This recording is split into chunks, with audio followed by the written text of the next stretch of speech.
மனிதர்கள் இருக்கும் இடம். பூமியில் சில காலம் தங்கியிருந்தார் கடவுள். அவரிடம் எனக்கு அது வேண்டும், இது வேண்டும் என்று எதையாவது கேட்டுக்கொண்டே இருந்தனர் மக்கள்.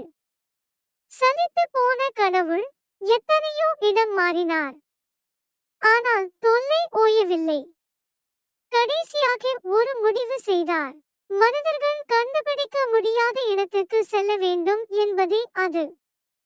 தேவர்களிடம் கருத்து கேட்டார். இமயமலைக்கு சென்று விடுங்கள் என்றனர் சிலர். அங்கு மனிதர்கள் எளிதாக வந்து விடுவார்களே, நிலாவுக்கு செல்லுங்கள் என்றார் வேறு சிலர். எப்படியாவது அங்கும் வந்து விடுவார்கள். ஒரு நிரந்தர தீர்வு வேண்டும் என்றார் கடவுள். அவர்களின் ஆலோசனை எதுவும் கடவுளுக்கு திருப்தியளிக்கவில்லை.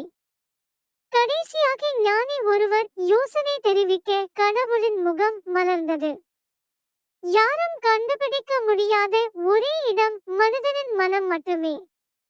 அதற்குள் தங்கிக் கொண்டால் யாராலும் உங்களுக்கு தொல்லை இருக்காது என்பதுதான் அது.